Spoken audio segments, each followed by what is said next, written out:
Assalamualaikum warahmatullahi wabarakatuh. Selamat pagi Bapak Ibu Dewan Guru SMA Bina Nusa Betung, beserta Bapak Ibu Wali Murid kelas 10, 11, dan 12 SMA Bina Nusa Betung.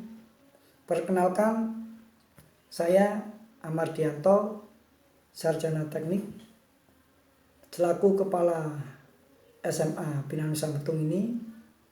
Di sini saya akan mensosialisasikan tentang apa itu yang dinamakan dengan kurikulum merdeka. Bapak Ibu, sebelum kita masuk ke dalam apa itu kurikulum merdeka, di sini saya ingin tahu Bapak Ibu harus memahami apa itu kurikulum. Kenapa? Kalau kita nggak tahu tentang apa itu kurikulum, maka kita tidak akan bisa masuk lebih dalam lagi, Bapak Ibu. Yang namanya kurikulum itu adalah merupakan pedoman penyelenggaraan kegiatan pembelajaran untuk mencapai tujuan pendidikan, Bapak Ibu. Atau yang biasa kita kenal dengan visi dan misi. Visi dan misi itu selalu ada Bapak Ibu di dalam kurikulum. Dulu kita mengenal dengan istilah kurikulum 2013 atau kurikulum sebelumnya yaitu kurikulum KTSP, atau sebelumnya lagi kurikulum tematik.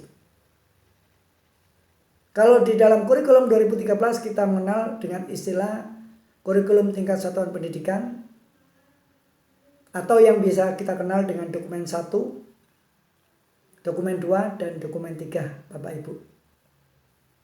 Sedangkan di dalam kurikulum merdeka ini kita mengenal istilah yaitu kurikulum operasional satuan pendidikan.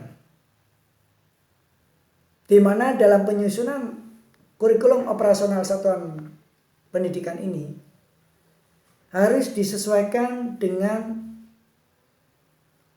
kebutuhan dari peserta didik kita. Kemudian sesuaikan dengan karakteristik peserta didik kita. Dan disesuaikan dengan sarana dan prasarana yang terdapat di dalam sekolah kita. Kemudian didukung dan ditopang oleh kemampuan dari Bapak Ibu selaku pendidik. Bapak Ibu, kalau kita sudah memahami apa itu kurikulum, pertanyaan saya berikutnya adalah mengapa sih kurikulum itu harus berubah? Kok tidak bisa dipertahankan? Ini Bapak Ibu. Memang sih bahwasanya semua kurikulum mulai dari kurikulum pada saat kita sekolah, yaitu kurikulum tematik, kemudian kurikulum KTSP, kemudian kurikulum 2013, semuanya itu adalah merupakan kurikulum yang baik, Bapak Ibu. Tidak ada yang jelek, semuanya baik, Bapak Ibu. Cuma pertanyaannya, mengapa sih kurikulum itu harus berubah?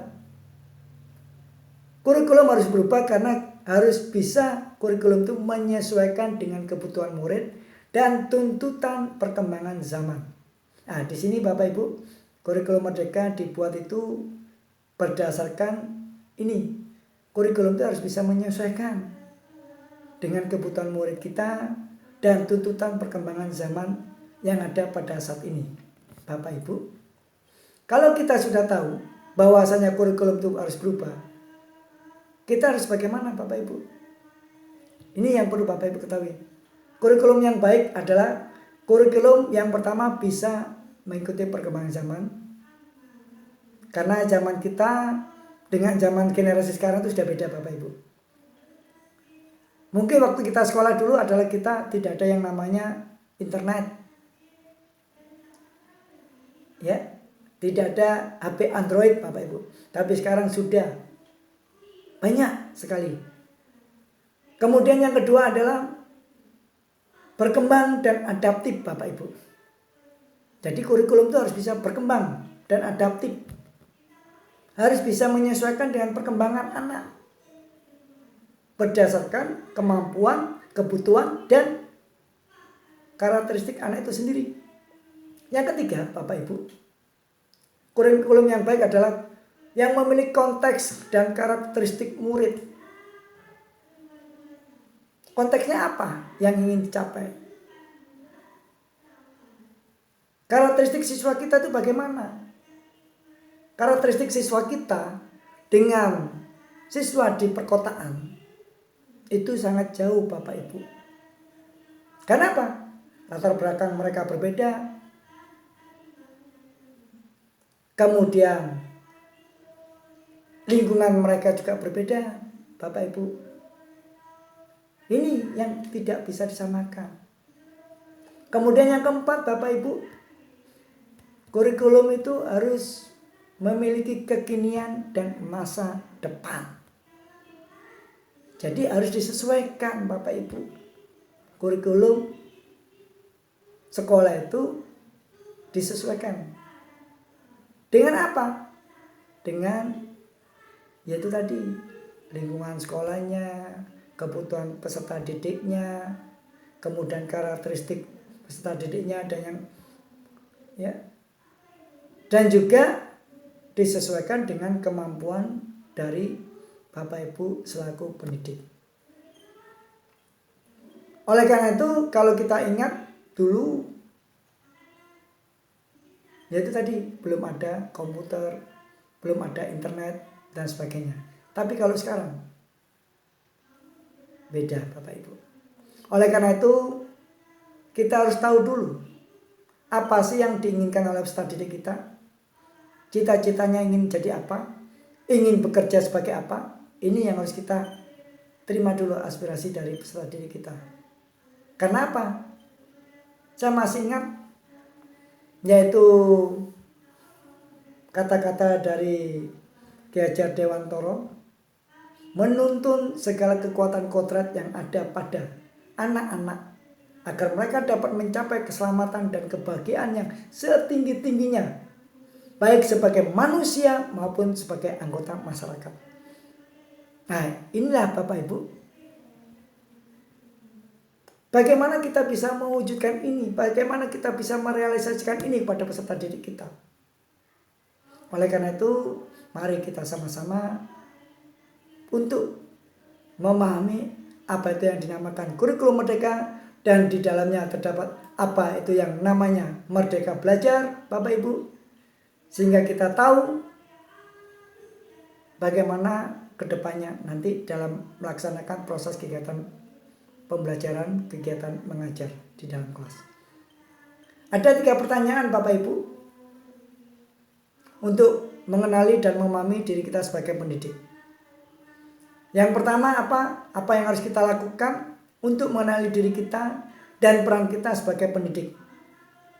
Kemudian yang kedua, Bapak Ibu, itu adalah apa peran saya sebagai guru. Dan yang ketiga, ingin menjadi guru seperti apa kita. Kita tidak boleh kalah dengan peserta didik kita, Bapak Ibu. Makanya kita harus selalu mengupdate dan mengasah pemikiran kita setiap saat. Kenapa? Menurut Ki Hajar Dewantoro sendiri, bahwasanya pendidik itu adalah menuntun tumbuh atau hidupnya kekuatan kodrat yang ada pada anak-anak agar dapat memperbaiki lakunya,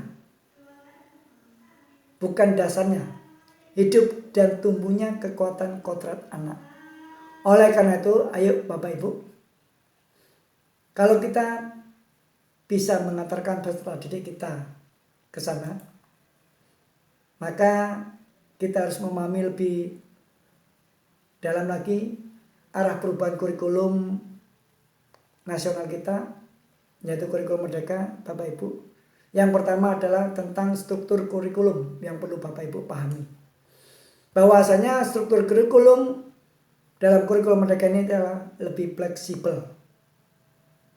Jam pelajaran ditargetkan untuk dipenuhi dalam 1 tahun.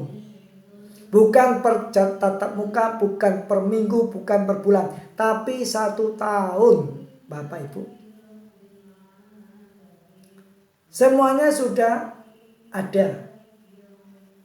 Ya, sudah ditentukan, kemudian diteruskan ke dalam capaian pembelajaran Bapak Ibu.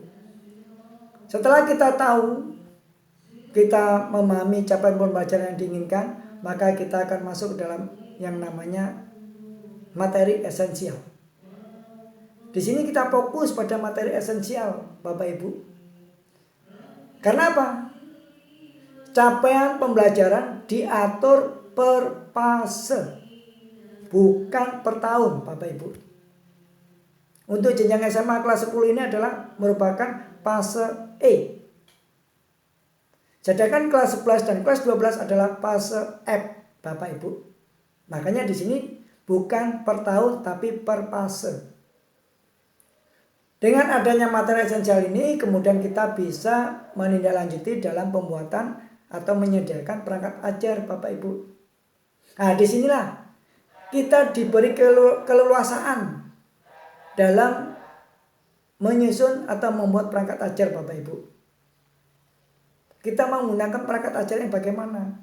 Semuanya disesuaikan dengan kebutuhan dan karakteristik dari peserta didik, Bapak Ibu. Mau menggunakan secara online atau menggunakan secara offline, baik dengan menggunakan buku paket atau buku-buku yang lainnya, materi-materi media massa, surat kabar, majalah dan sebagainya, Bapak Ibu. Intinya adalah pembelajaran itu harus pro kepada peserta didik, bukan hanya mengikuti kemauan Bapak Ibu sendiri. Inilah kurikulum merdeka, Bapak Ibu. Dan jangan khawatir, Bapak Ibu. Yang terakhir adalah menentukan modul ajar. Modul ajar bisa Bapak Ibu lihat, bisa Bapak Ibu unduh melalui aplikasi platform Merdeka Mengajar melalui HP Android Bapak Ibu. Kenapa? Aplikasi yang menyediakan berbagai referensi bagi guru untuk dapat terus mengembangkan praktek mengajar secara mandiri dan berbagi praktek baik. Demikian Bapak Ibu, terima kasih. Saya akhiri. Wassalamualaikum warahmatullahi wabarakatuh.